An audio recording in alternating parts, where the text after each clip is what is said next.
For a fashion model, success is the ability to incite desire. The job requirements often include nudity and feigning seduction. Provocation is a lever for sales. In the industry, boundaries between the acceptable and the unacceptable treatment of models have been etched in shades of gray. This has allowed prominent photographers to cross the line with impunity for decades, sexually exploiting models and assistants. The experience, once seen as the price models had to pay for their careers, is now being called something else: abuse of power and sexual harassment. 15 Current and former male models who worked with Bruce Weber, whose racy advertisements for companies like Calvin Klein and Abercrombie & Fitch helped turn him into one of the foremost commercial and fine art photographers, have described to the New York Times a pattern of what they said was unnecessary nudity and coercive sexual behavior. Often during photo shoots. The men recalled, with remarkable consistency, private sessions with Mr. Weber in which he asked them to undress and led them through breathing and energy exercises. Models were asked to breathe and to touch both themselves and Mr. Weber, moving their hands wherever they felt their energy. Often, Mr. Weber guided their hands with his own. I remember him putting his fingers in my mouth, and him grabbing my privates, said the model Robin Sinclair. We never had sex or anything, but a lot of things happened. A lot of touching. A lot of molestation. In accounts going back to the mid-1990s, 13 male assistants and models who have worked with the photographer Mario Testino, a favorite of the English royal family and Vogue, told the Times that he subjected them to sexual advances that in some cases included groping and masturbation. Representatives for both photographers said they were dismayed and surprised by the allegations. I'm completely shocked and saddened by the outrageous claims being made against me, which I absolutely deny, Mr. Weber said in a statement from his lawyer. Lavely and Singer, a law firm that represents Mr. Testino, challenged the characters and credibility of people who complained of harassment, and also wrote that it had spoken to several former employees who were shocked by the allegations and that those employees could not confirm any of the claims. Those who said they were on the receiving end of unwanted attention felt the choice was clear: acquiesce and be rewarded with lucrative ad campaign work, or reject the approach and risk hobbling, or destroying, a career. Many said they still would not speak publicly. In fashion, young men are particularly vulnerable to exploitation. Male models are the least respected and most disposable, said the former model Trish Goff. It was general practice to give a model a heads up about a specific photographer who we knew had a certain reputation, said Gene Kogan of his time working as an agent at Next Management between 1996 and 2002. But, he said, if you said you were not going to work with someone like Bruce Weber or Mario Testino, you might as well just pack it in and go work in another industry. As in Hollywood, allegations of harassment and assault have been aired periodically over the decades with little lasting effect. From agents to stylists to fashion brands, the system has traditionally seemed more invested in preserving its image of perfection and glamour than in recognizing its bad actors. Regular revelations of abuse of female models as far back as a 60 Minutes investigation of modeling agencies in Paris in 1988 faded away. Agents accused of raping young models in their charge continued to work. The photographer Terry Richardson, after being accused in one documentary of sexual assault of female models, continued to work for major fashion brands until reporting on the producer Harvey Weinstein changed the landscape. When Madonna had her first daughter, the person who photographed her baby pictures for Vanity Fair was Mr. Testino, 63. He was also the man who immortalized the engagement of Prince William and Kate Middleton. In 2014 he received an OBE. He recently photographed the February cover of Vogue, featuring Serena Williams and her daughter. Known for his ebullience and charm, he is adored by celebrities, and has worked with such brands as Michael Kors, Burberry, and Dolce & Gabbana. 2 models have also complained about his behavior in the course of photographing Gucci campaigns in the 90s. If you wanted to work with Mario, you needed to do a nude shoot at the Chateau Marmont, said Jason Fadella, who appeared in those campaigns.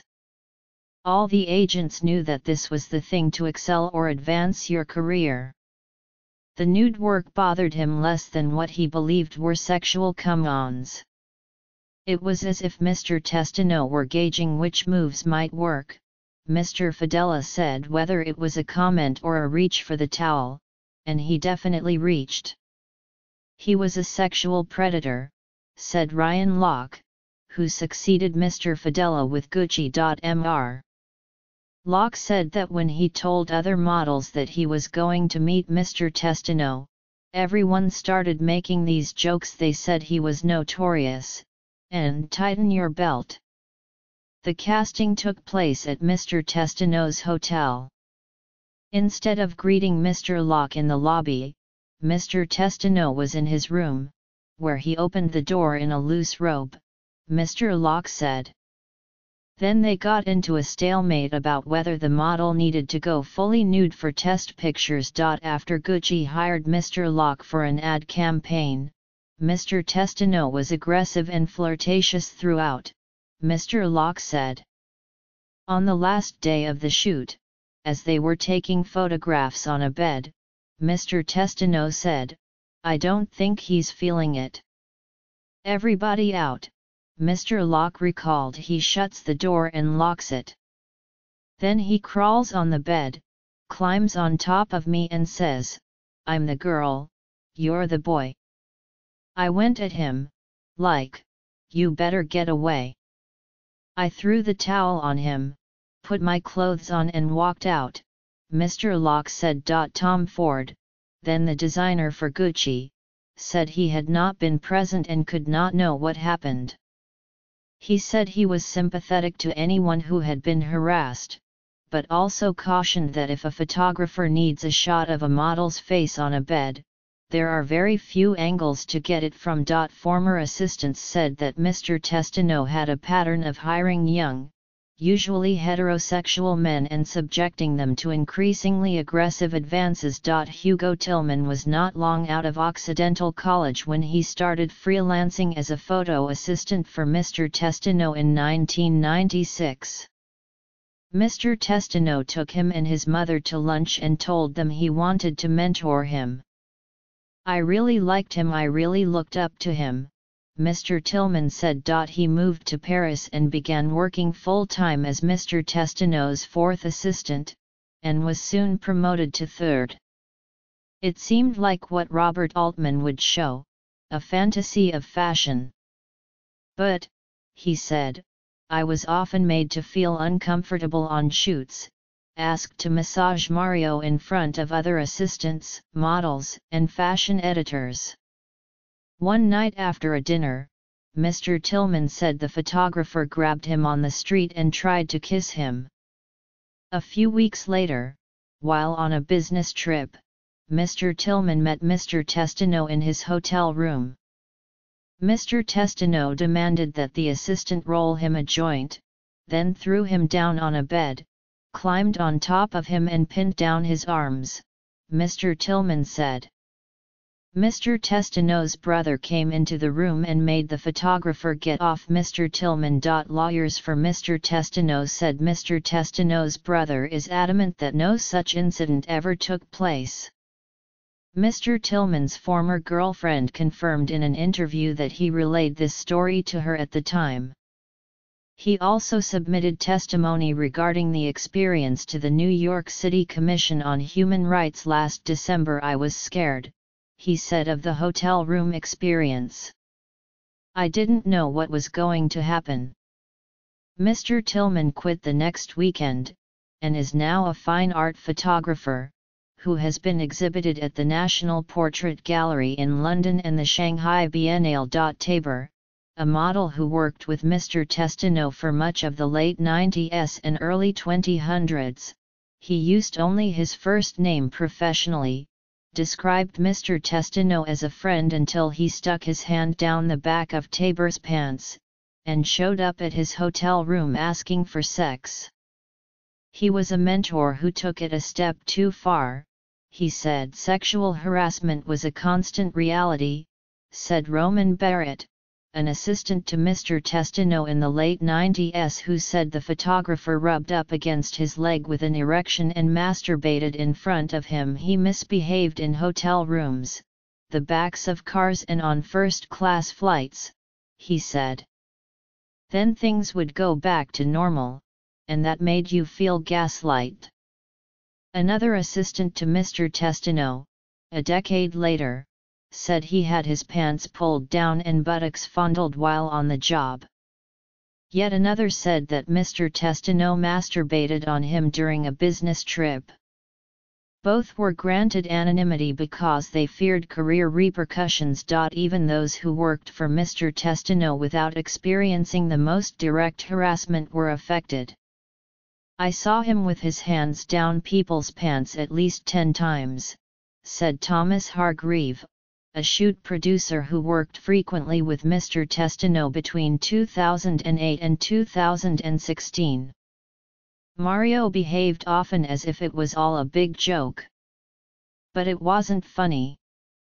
And the guys being placed in these situations wouldn't know how to react.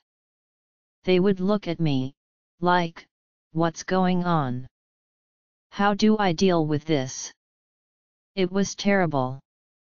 Lavely and Singer, the law firm that represents Mr. Testino, said in a letter in response to these accounts that the individuals who spoke with the Times cannot be considered reliable sources. They wrote that Mr. Tillman had spoken well of Mr. Testino before, and called his mental health into question, so it would be extremely reckless to rely on him as a source.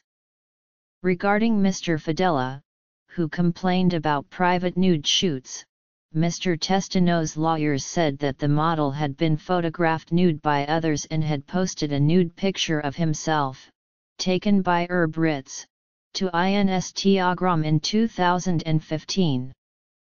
They also wrote that Mr. Hargreave and Mr. Barrett were disgruntled former employees. I was pushed around, overworked, underpaid and sexually harassed daily, Mr. Barrett said. That's why I was disgruntled. I'm telling the truth because this needs to stop now, Mr. Hargreave said. As Calvin Klein, who created a hypersexual image for his brand with the help of Mr. Weber, recently told The Times, I picked the images the same way I always did, what got my heart racing. Mr. Weber has not worked with the brand that bears Mr. Klein's name since 2008. Whatever it takes to get that shot has been acceptable. We sell sex, Mr. Ford said. Jessie English, a female photographer who spent 3 years as an assistant primarily to male photographers before going out on her own, described the attitude she saw on fashion shoots this way: if I need to touch you between your legs or grab your breasts so you get the right look on your face, that's just the way it is. Fashion and media brands say it is up to agencies to protect models, while the agencies say it is up to the brands not to hire photographers with bad reputations.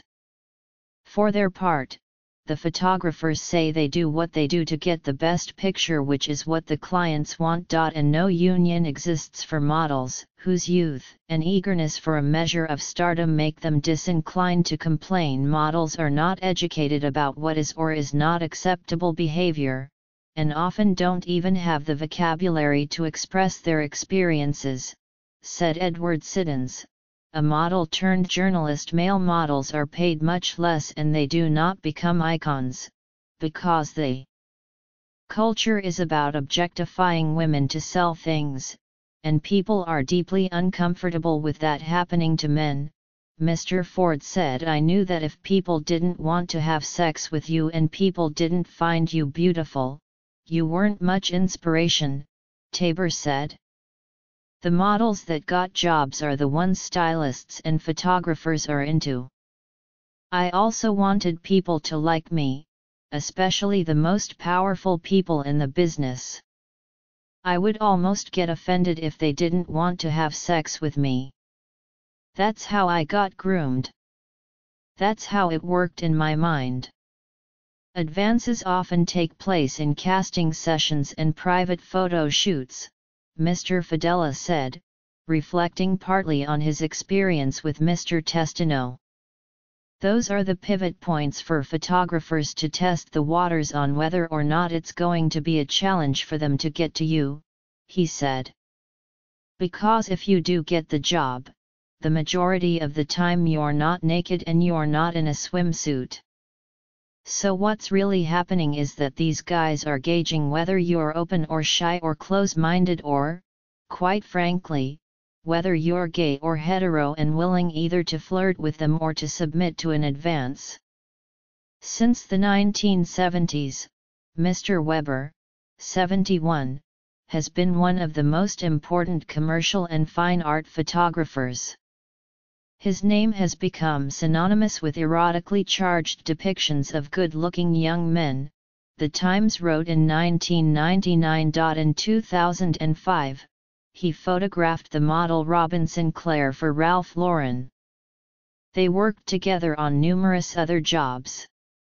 According to Mr. Sinclair, breathing exercises both in person and over the phone were a repeated feature of their relationship. It's like I was willing and unwilling at the same time, he said. I wanted to work. Models say that Mr. Weber was given to private audiences with young men, on long walks during lunch breaks and private visits in his room. They even have a term for it. He's going to get Bruceified, said Rudi Dahlmeyer, a Swedish model who shot with Mr. Weber 3 times. It's presented as an option, but it isn't really. Erin Williams, a female model on 2 of Mr. Weber's campaigns for Abercrombie & Fitch, said of working nude. In testimony to the New York City Commission on Human Rights, she wrote, the models that didn't go nude were always cut on day 2, and those who did would stay for additional shoot days. The boys who would socialize with Bruce after the shoots, alone in his hotel room, would get booked for longer with the carrot of a major campaign being dangled in front of them. In 2011, during a shoot for Vogue Hommes International in Miami, Mr. Weber summoned the model Josh Ardolph, then 20, to a private room. Mr. Weber photographed him in the nude and then, when Mr. Ardolph seemed uncomfortable, led him through an exercise. I was guiding his hand, Mr. Ardolph said. We did the chest, the shoulders, the head. Then I finally put his hand on my abs. Did the breathing. Right after that, he forced his hand right on my genitals. I was first in shock. I didn't know what to think. I backed up. I felt very, very uncomfortable and very sick. I felt helpless, Mr. Ardolph said. Like my agency said, he has a lot of power. He's done a lot of large campaigns. That was in the back of my mind. I can't screw this up. I already made it this far. Mr. Weber mentioned future campaigns when he followed up with Mr. Ardolph in a series of phone calls in subsequent months. He repeated the exercises over the phone and asked Mr. Ardolph to touch his genitals and stimulate himself.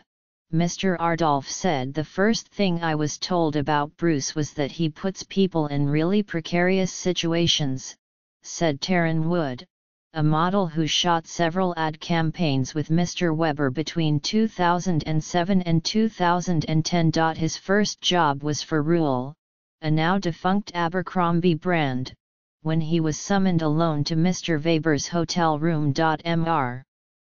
Weber put his hand on Mr. Wood's forehead and told him to close his eyes and breathe in deeply. Then Mr. Weber moved back and began taking pictures, telling Mr. Wood to grab his shirt, which he was to pull up or down.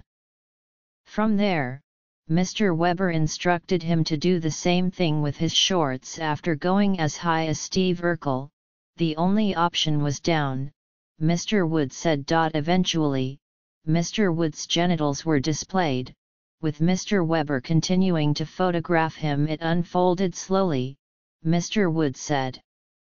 He's directing you, and the peak moment is when you're fully exposed and being told to hold it. Hold that pose. And you're wondering what the pictures are even for. Because you're not on set. You're thinking, this isn't what I'm getting paid for. He also felt guilty, he said, knowing that he'd agreed to show Mr. Weber his penis only because he was the photographer for Ralph Lauren. Mr. Weber did end up booking him for a Ralph Lauren campaign. Bobby Rocha, a model who went for a casting with Mr. Weber in 2007 and left after he said the photographer tried to stick his hands down my pants, described the reaction from one of his agents. That's all he did? You should have gone further. The model Monty Hooper said Mr. Weber told him he had to learn to be more vulnerable at a test shoot at the photographer's Tribeca studio in 2014. At the shoot, Mr. Hooper stopped undressing before revealing his genitals, so Mr. Weber led him through a breathing exercise. If I'm more vulnerable, Mr. Hooper said he was told, I'll go a lot farther in my career modeling. He was hugging me really closely, Mr. Hooper said. Disturbed, he thanked Mr. Weber and left. After that, he said, the amount of work he was sent for dried up immediately. Mr. Hooper was roommates with a number of models in an apartment maintained by Soul Artist Management, many of whom worked with Mr. Weber. This is big for you. You have to nail this, the agency's founder, Jason Kanner, told one of them, Jason Boyce, before a test shoot, according to a lawsuit Mr. Boyce filed in December in New York State Supreme Court against Mr. Weber, Mr. Kanner, and Little Bear Incorporated, the production company run by the photographer's companion and agent, Nan Bush. In his complaint, Mr. Boyce said that Mr. Weber groped him and kissed him. In a response filed in late December, lawyers for Mr. Weber described the entire complaint as false. Mr. Kanner indicated he would respond as well this month. Mr. Boyce's lawyer is Lisa Bloom, who represented Harvey Weinstein at the time he was first accused of sexual misconduct but who more often represents harassment claimants. At the lawsuit's announcement, which Mr. Weber's lawyers described as a defamatory press conference in their filing, Ms. Bloom produced another roommate, Mark Ricketson, who said that Mr. Weber also led him through an inappropriate exercise in 2005. When he was 18, I have used common breathing exercises and professionally photographed thousands of nude models over my career, but never touched anyone inappropriately. Given my life's work, these twisted and untrue allegations are truly disheartening. I've been taking pictures for over 40 years and have the utmost respect for everyone I've ever photographed. I would never, ever, try to hurt anyone or prevent someone from succeeding. It's just not in my character, Mr. Weber said in his statement to the Times. Jeff Aquilon, a longtime muse whom Mr. Weber discovered in 1978, said in December that he had never had a bad experience with the photographer. What I've heard over the last couple of days is so uncharacteristic of what I would expect out of him that it kind of blew my mind, Mr. Aquilon said. I did speak to him a day or two ago. I said, Bruce, I can't believe what is out there. Sorry to hear what you're going to have to go through here. He just said, will you pray for us?